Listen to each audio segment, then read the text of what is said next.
Hello, fellow travelers, and welcome to the Diversion of the Stars podcast. How are my loyal listeners? Thank you for your continued support. And as always, hit the subscribe button, everybody. We have an amazing show for you all because board the mothership is Rob Willey. You know him as the writer and director of River Road, now out on Apple Plus. Now come join me as we go traversing the stars. Hello, Mr. Willey. Thank you so much for coming to the Diversion of the Stars podcast. Hey Jeff, how's it going, man? Thanks for having me. It's totally my pleasure, sir. I had a pleasure watching your movie. I thought it was absolutely fantastic. Awesome. That's good to hear. Good to hear. Oh, it's definitely my pleasure. So I always start off with a question of inspiration. So what inspired your love of film and who were your earliest influences? Love of film? I mean, I guess it just comes from, yeah, my dad's side of the family is pretty film buffy, I'd say. So started early. I'd say for really, beyond just kid stuff, the first director I kind of connected with was like Oliver Stone. I saw the Doors movie pretty young. I was a big fan, and then I saw Platoon and kind of noticed, like this guy's an intense guy. I kind of like felt the vibe. And then from there, by 12, 13, 14, it was Kubrick, Scorsese, on the film buff path. So, yeah, those are some major early influences, I'd say. Like once you hit Kubrick, it kind of changes things, Right, It's right. like, oh, okay. I think it's a Clockwork Orange, maybe a bit too young, but by 12, 13, I saw that. I was like, okay, this is crazy. This is next level stuff. Well, for me, my favorite Kubrick was The Shining. There's something about that movie that's just absolutely tremendous, and you want to live. I mean, I guess you don't want to live in that world, little one, but you want to see that world a little bit longer, go a little bit deeper into it. You want to live in the Shining world? Yeah, I'll admit it straight up. I think around the same age, that 12, 13, I think we were at my friend's place and having like a movie night, and those twins popped up, and I was out, man. That was too scary for me. I was like, I am out of here. But then a couple years later, watched it, and like I love it now for sure. Yeah. There's something about creepy kids that just stare at you. You're like, go away. Why are you so freaky? Yeah, the first time he goes around the corner and they're there and they're like playing with us, Danny, and you're like, I'm out, dude. Like it scared the bejesus out of me. Yeah, I don't think there's the one where the guy's dressed up as a dog. And I think when I first saw that, I was really young. I didn't understand what the hell was happening there. I was like, "What is that?" As a dog, like, oh, He goes into the one room. yeah. That's hilarious. Yeah, that's kind of funny now, actually seeing that. Yeah, as a kid, like I said, I don't think I understood. I just thought it was like, wow, that's an unusual scene. Now as a dog, I'm like, oh. Did you like Ready Player One when they went into the Shining world? Did you see that? I enjoyed Ready Player One. I thought they did a good job. I thought the book did it better, but I thought the movie was fantastic. Yeah, it was just kind of cool. See, like then when they went into the Shining, that's kind of a cool idea. Yeah, I really like the way they were able to weave in all the references and really make it work and make it interesting. And you never can go wrong with Kubrick. I did enjoy the sequel as well. I think it was called Doctor Sleep. I thought it was well done. Yeah, I really liked it. I thought that was cool. Yeah, it was a good sequel. Well, you can't go wrong with Ewan McGregor. Yeah. No, telling me, man, I'm all about train spotting, No, yeah. Right. Oh, that's a great movie too. So you are before you were a director, you're also a guitarist for a rock band. So love of music first or love of film first? I think music first is my mom's a piano teacher, so it's kind of like, we were playing instruments pretty early on, definitely. So music first, I'd say. And then even around, like 14, 15, was playing in bands and was film buff. But again, there was more mystery around film as far as, how to actually make a film. I had in my mind I wanted to. So it was kind of more, I started doing music videos for my bands in my 20s.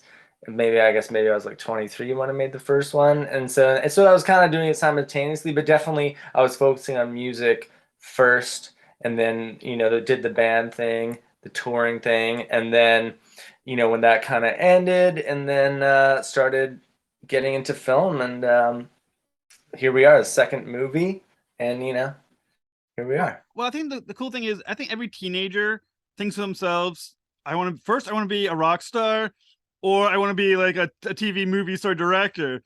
There you go. That's me. Right. And most of us give up at like 18. We're like, that's not gonna happen. That's impossible. You said apparently, no, that's me, and you did it. So how the hell did that happen? Well, I mean, I did it. Well, I did it. I mean, it's not, but it's not that, it sounds, when you put it that way, it sounds really cool. And I'm like, yeah, that is cool. But again, there's a lot of, it wasn't, you're trying to get a record deal that didn't happen, so there's a lot of pain involved as well as a lot of great things when it came to the music side of things, it was frustration.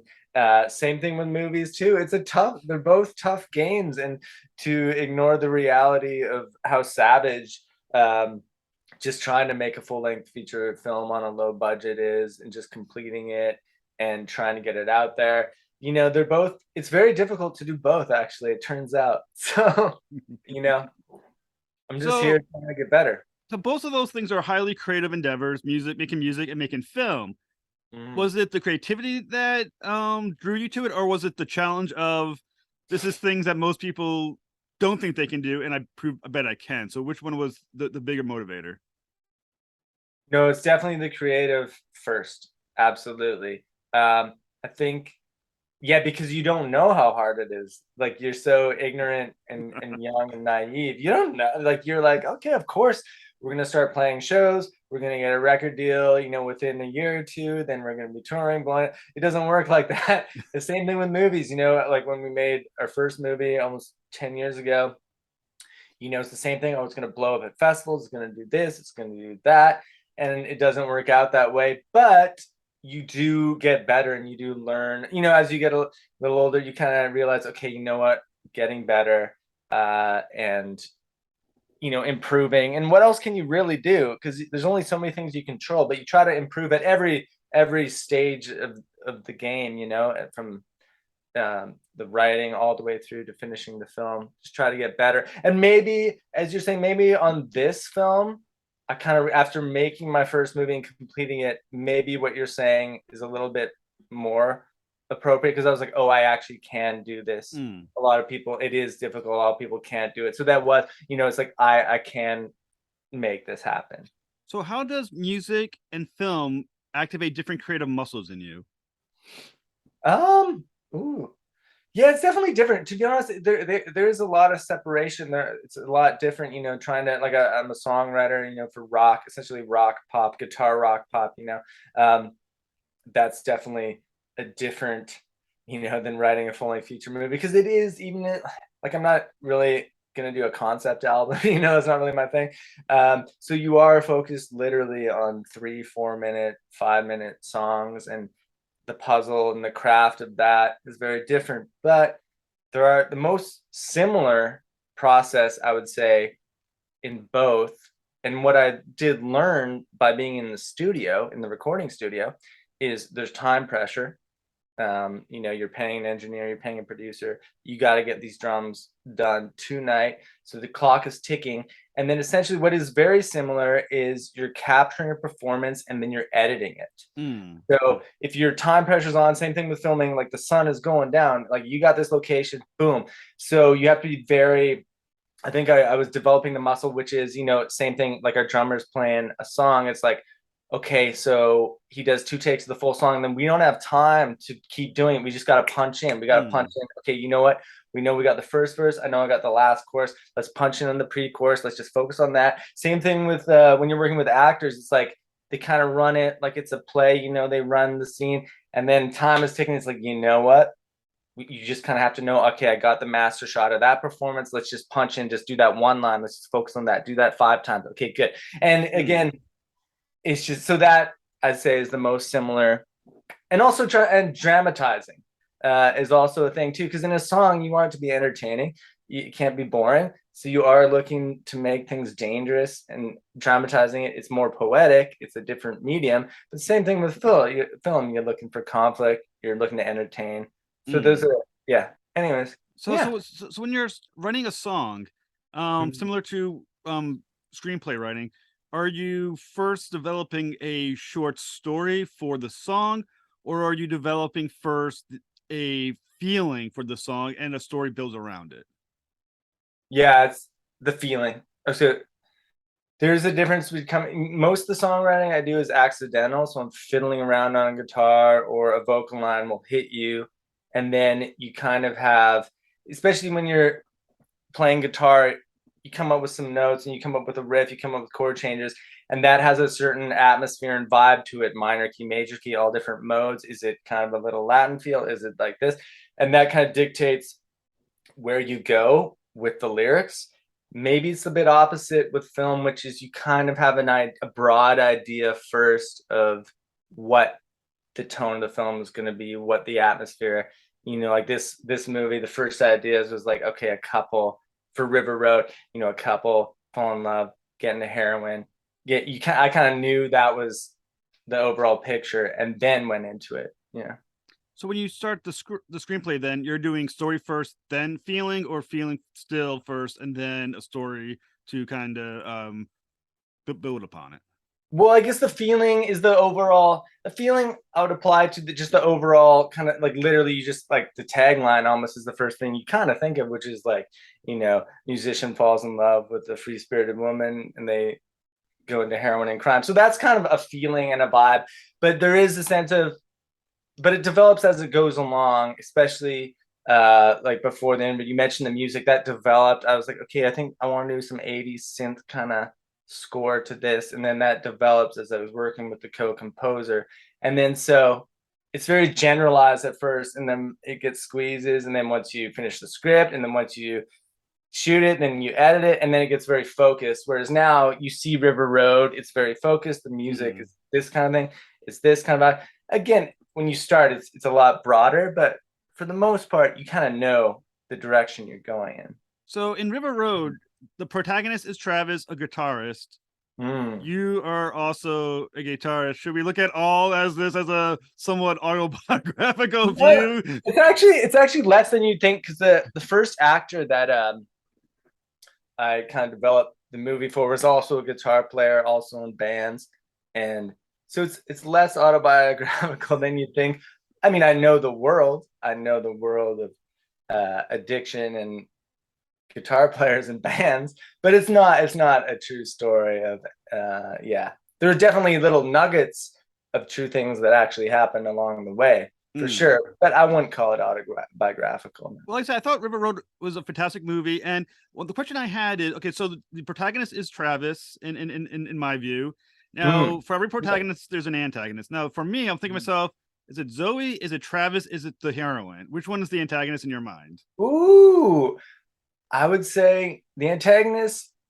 Yeah, I would say is the addiction, is the heroin, because that's the thing with Fresno. I mean, Fresno's just there having a good, the drug dealer. He's just there having a good time, and in a way, Travis is the antagonist. But it's about the two people that engage in a compulsive behavior that's very damaging to them, and in this case, it's heroin, because we did want to take it to an extreme. But there's a lot of people, you could do it with all sorts of things. You could do it with overeating. You could do it with over drinking. You could do it with all sorts of compulsive kind of damaging behavior where you and another person, if they were on their own, would they really get into that amount of naughtiness? Maybe, maybe not. See, when I was watching, I was thinking to myself, Travis seemed like he was going to be fine if it wasn't for her. She seemed to be looking for trouble, because without giving away the ending of a reveal later on, because I don't want to spoil anything, it seemed like she had a direction in mind that she was headed down, and that avalanche was coming. I think you're right. Yeah, no, absolutely. Yeah, in a way, yeah. So you're right. In a way, she could be viewed as an antagonist, but her intention, as it does, I don't want to give it away, but it does kind of show from her perspective, her intention. And again, it might not be, I'd say, it doesn't look great what she ended up doing, but in her mind, she's just trying to fall in love, Was it a difficult balance writing her? Because, without giving anything away, there's a very fine line between her intention and the outcome, and how much of it was intentional, how much was manipulation, how much was what.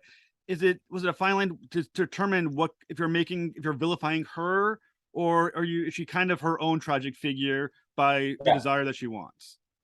Well, that's a good question. That was well put.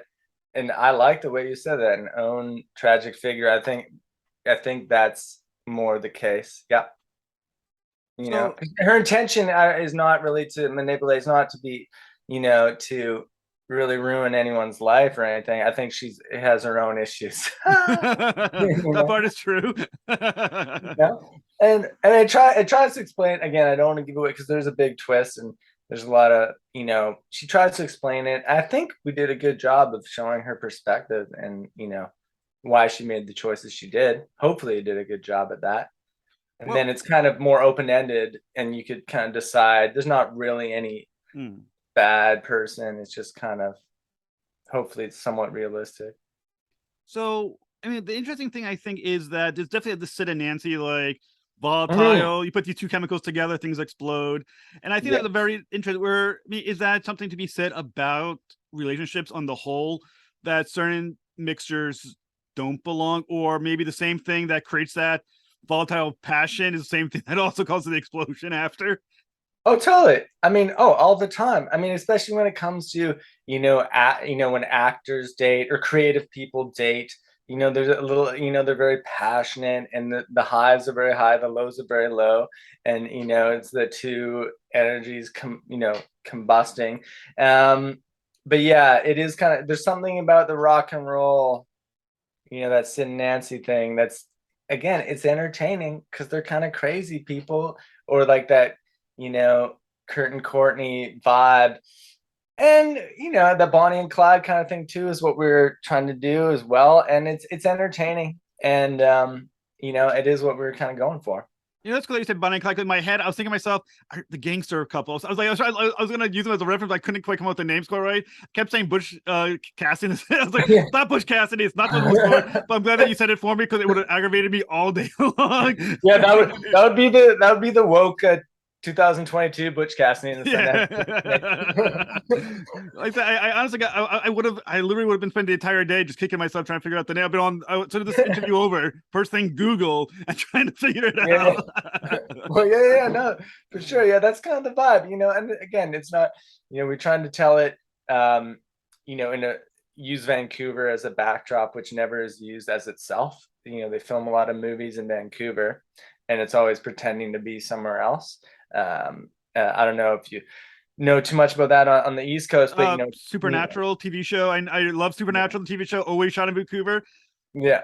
Based on a road trip in the United States, never filmed in the United States. Yeah, no, it's all the time, and that's part of the thing. So we're trying to, and everyone in the film essentially it's a regional film, in a way because everyone's from BC. I think cast and crew are pretty much all from BC. So yeah, we're trying to represent a little bit, show a little bit. It's not that different from the States, of course, but there's the little things that hopefully it's got its own flavor, So how much is the location a character in the movie then? I tried to make it pretty big character, especially with you could tell the same story somewhere else and that's cool, but it would be a different film. What I liked about Delta, the kind of the on the outskirts of Vancouver, it's part of Greater Vancouver, but it's its own city, which is all, it's farmland. And then literally it's actually is River Road. On one side of the street, you'll see in the movie, I'm filming like the scene of Zoe at the bus stop. That's all farmland in the background. I turn the camera 180 degrees on the other side of the road, and it's literally the river. There's boats. It's a marine environment. It's all right there. Boom, boom. So like that dock scene in the film is literally across the street from farmland. So it's all kind of right there. And then we also incorporate, a little bit of Vancouver as a city as well. So, and then there's a lot of visual elements to that. So hopefully it has its own character, Well, what I think I liked about the way it was filmed is that it seemed to reflect very well the mindset of Travis at any given moment. It alternates between this kind of dreamlike feeling to it, and also then it kind of goes into this frenetic style. The more Travis delves into the heroin, the filming seems to alter a bit as well to this kind of frenetic style. I really liked how it mirrors Travis and how intentional was that mirroring. Yeah, it's pretty intentional. Again, we're working on a low budget here, and with the camera work, I like handheld camera. But yeah, I mean, I definitely tried to, in the later scenes when things are getting bad, definitely more gritty with the handheld, a lot of movement, just kind of following the actors. And at the beginning, it's definitely more level. And you just, again, it's not something that I really thought about too much. It's just kind of naturally the rhythm of the scenes, and so just try to, yeah. I'm glad you picked up on that. That's cool though. Oh, thank you. Yeah. So as a director, when you're working with these actors, some of them newer actors, what do you Mhm. think was the best method to kind of draw out their best performance? Are you a hands-on director? Are you kind of like an backed up, and you let the actors do what they want to do? What's your style like?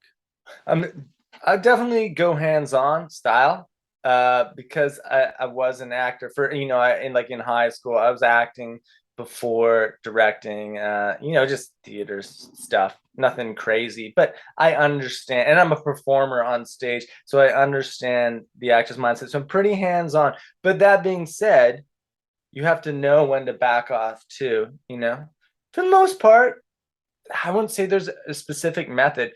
You're just trying to set up an atmosphere, an environment to get so that they can perform comfortably their best. And you never really know what's going to work as far as, I don't really have a method. It's just kind of you show up. Usually they have their script, they do a couple takes, and then boom, I just kind of instinctually, okay, no, let's try this a bit faster. Let's do this here. Sometimes they're totally in sync and on point, and you just let them do their thing. It totally depends, literally depends on the scene. It depends on the line. Sometimes you got to follow the script exactly. That word's got to be this word, or else it means something else. And sometimes on another line, you're just like, hey, you know what? That line doesn't work. Do you want to just make something up? They make something Hmm. up. So I like to keep it keep the flow of it. So I'm not very rigid, if that makes sense. I'm not rigid in one method, one Hmm. style. I keep it flow. We can improv here. We stick exactly to the script here, and every variation in between, we'll alter one word there. We'll do this. We'll go faster. We'll go slower. Try whatever you want. So that, and I like to do a lot of takes and a lot of variations so that, when you get to the editing room, you could really craft it in the editing room. You really know what's going to work then. So are you are you virtually self-taught for directing, or did you go to a school to learn what you know already, or is it just you just read a shit ton and you just knew what you were doing? Well, no, it's self-taught. So I started music videos, and then in a weird way, I mean, no one talks about this too much, but at the exact time in the mid 2000s, it was the DVD boom. No one talks about. I've never heard anyone talk about it. It was the DVD boom, which was crazy because all of a sudden I got a making of documentary on every single movie that I've ever liked that Hmm. is classic. I mean, it was like nonstop. It was like boom, here's this one on One Flew Over the Cuckoo's Nest with all your favorite movies, like the 3 hour making of Blade Runner. I'm like, fantastic.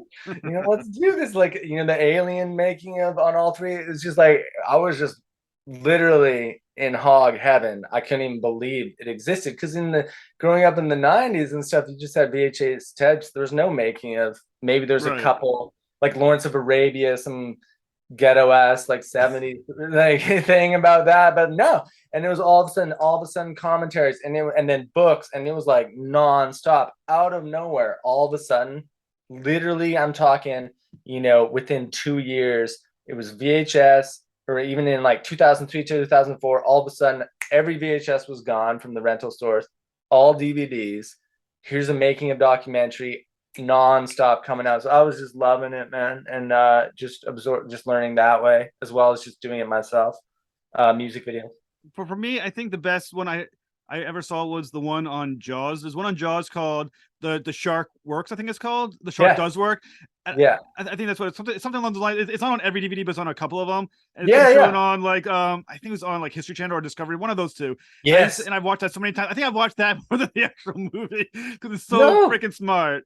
no, that's the thing. No, I think I know what you're talking about, because there's a couple different Jaws making Yeah, of. I think I've seen the one that you're talking about, and it's crazy because it's like 2.5 hours. And as you said, sometimes I've watched the making of Alien. I think more than an Alien more than I've watched the movies. I love, and yeah, the Jaws one's crazy because you look at it and you don't understand the pain he went through. I mean, he thought he was going to get fired the whole time. He yeah. didn't want to do it at first. The shark wasn't working. It was crazy. Richard Dreyfuss is like, this is gonna be the worst movie ever. Right. Like, Right, right.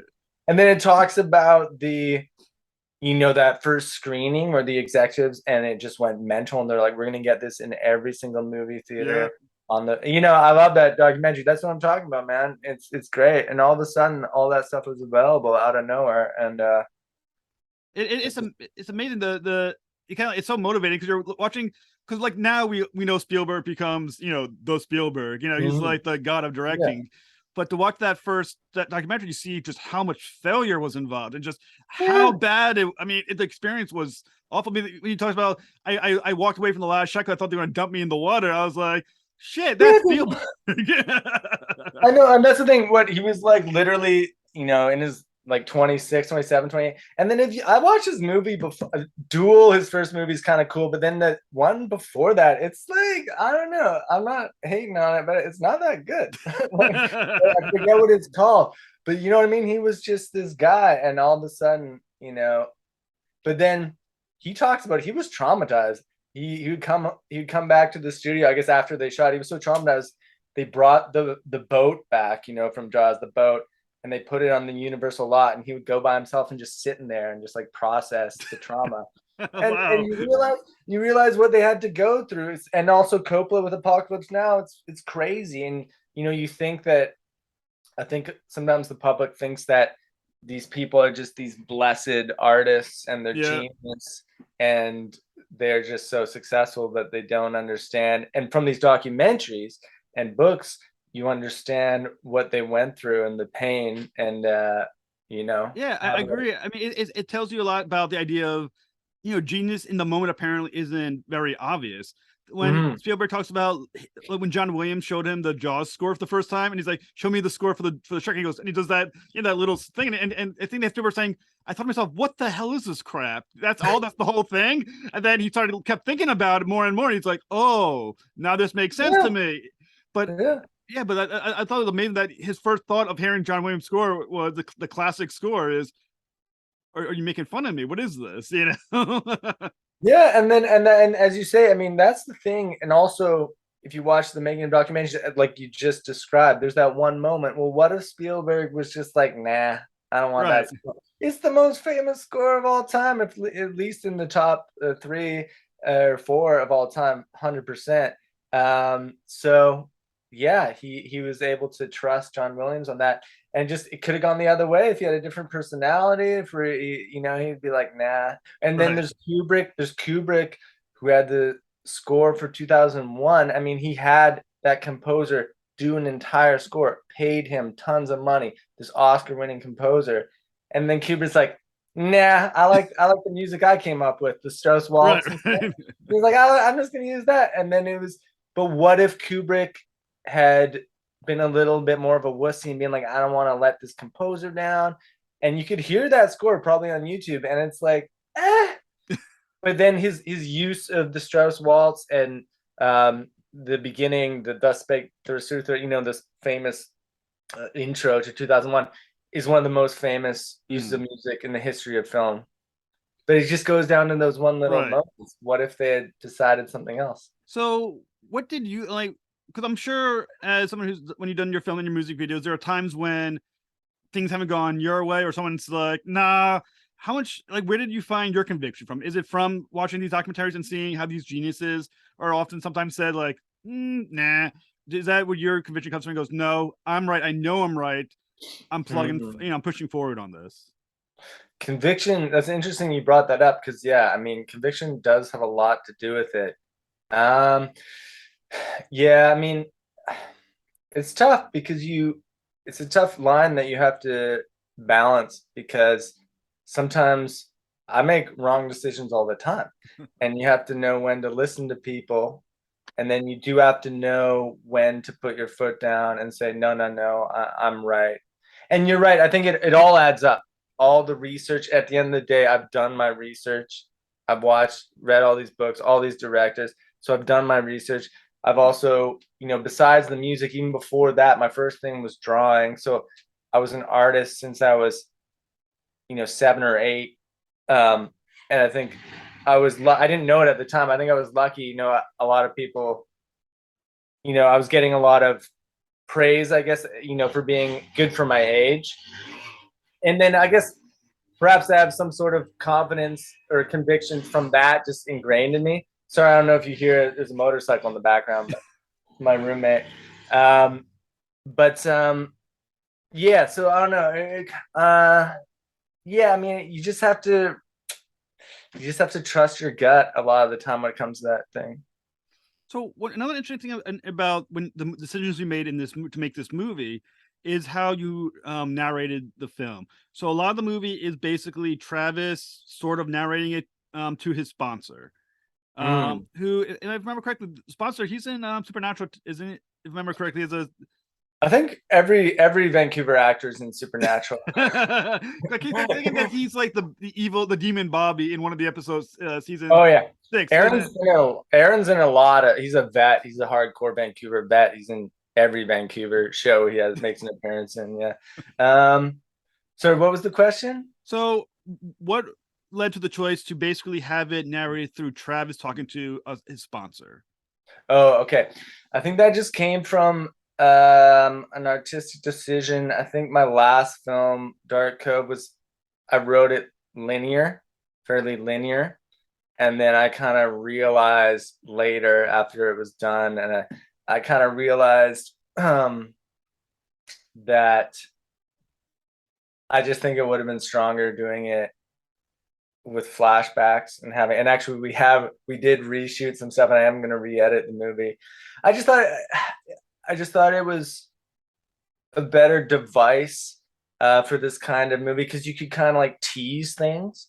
So he says, let me, at the very beginning of the movie, he's like, let me tell you about the first time I ever committed armed robbery. And then it's like, boom, and you tease it. So the audience is kind of like, oh, shit's going to go down in this movie. And you could tease things. And like, even, before a scene, that you could kind of, it's a lot of it is about just kind of like setting the audience up and teasing things more. It's just a narrative device that I wanted to explore. So another interesting moment in the movie is Travis is talking to Zoe. This is kind of like one of their bonding moments where he shares a story about his father, which I don't think gives away any spoilers right now to discuss it. Yeah. And how is the story being used to kind of explain where we are with Travis at this point? And is the story also meant to develop empathy for Travis, given what we know of what he will be doing at some point later in the story? Yeah, I mean, I think I think you said it correctly. I think it's both those things. He's telling a bit of his background, because at the end of the day, most people who kind of indulge in, I know a lot of my friends are addicts and stuff. There's usually some sort of childhood trauma. And again, his case isn't necessarily that extreme, but it's there. And to him, it's a big deal what he talks about. And I like having some character development. I like knowing some backstory about characters. And I think I like hearing about, maybe it's just my taste. I like hearing about characters' childhoods. I like that kind of depth.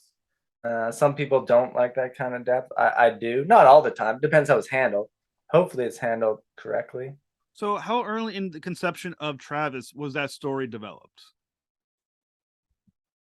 Ooh, interesting case. I think also it has to do with the ebb and flow of the film, which was at that point in time. I thought there would be a nice time before things get really wild and crazy. It'd be a night, there is kind of like that, whatever it is, 10 minutes where it could kind of slow the film down and you kind of get this scene. So I think it has to do with not only the flow of the movie. I don't think I'd map that scene out in the outline. I think it just kind of got to that point. It just kind of felt like, okay, we could slow things down here. We could have this kind of intimate scene and reveal some things. I think it just kind of happened naturally, and was both. It was, learning a bit more about Travis before things get crazy, and calming the film down a bit before things get crazy. So you also had that background a little bit on Zoe as well at that moment. And like I said, I thought it was a very interesting, and I think it was interesting talking about the ebbs and flows of the movie. It felt seamless, and it did give you a sense of who he was. Mhm. And I thought that was very clever. Oh, thank you. Yeah, and I'll be honest. There was more. There was Zoe did have another story there, like a monologue there as well. It's something that I overwrite monologues a little bit, but it's just in the editing. I had to just cut it back and focus more on Travis, or else it was just a little crossing the line a little bit too much. Mm. So unfortunately, you learn a little bit less about Zoe, but I just couldn't take that much time on that scene. So I So thought, yeah. so what do you think would have been the impact of knowing Zoe better, given that of her character and kind of the catalyst that she is? Would that have been, if you had to do, let's say the option was given to a director's cut of a film of River Road, would that, you think, of giving have that information help you understand her, or would that have taken away from kind of this mysterious girl who, from the outsider who shows up? Yeah, I think it also has to do with like even just what we shot. I think it just happened to do with my writing. I just wasn't really happy with the way it turned out. So I wouldn't put that in the director's cut. I don't think so. It's been a while since I looked at it. And I think, and again, as you say, I think I was thinking like, oh, would this really help? I don't think it really revealed it enough that it made a difference. And as you say, sometimes having a little mystery is not a bad thing. And that's the tough thing about deciding whether to get into that character backstory with Travis, because that's what I thought. I was like, you know what, it works for Travis, it doesn't work for Zoe. Maybe having both too much is too much, because sometimes having mystery is good, and that's the Mm. line you got to cross, right?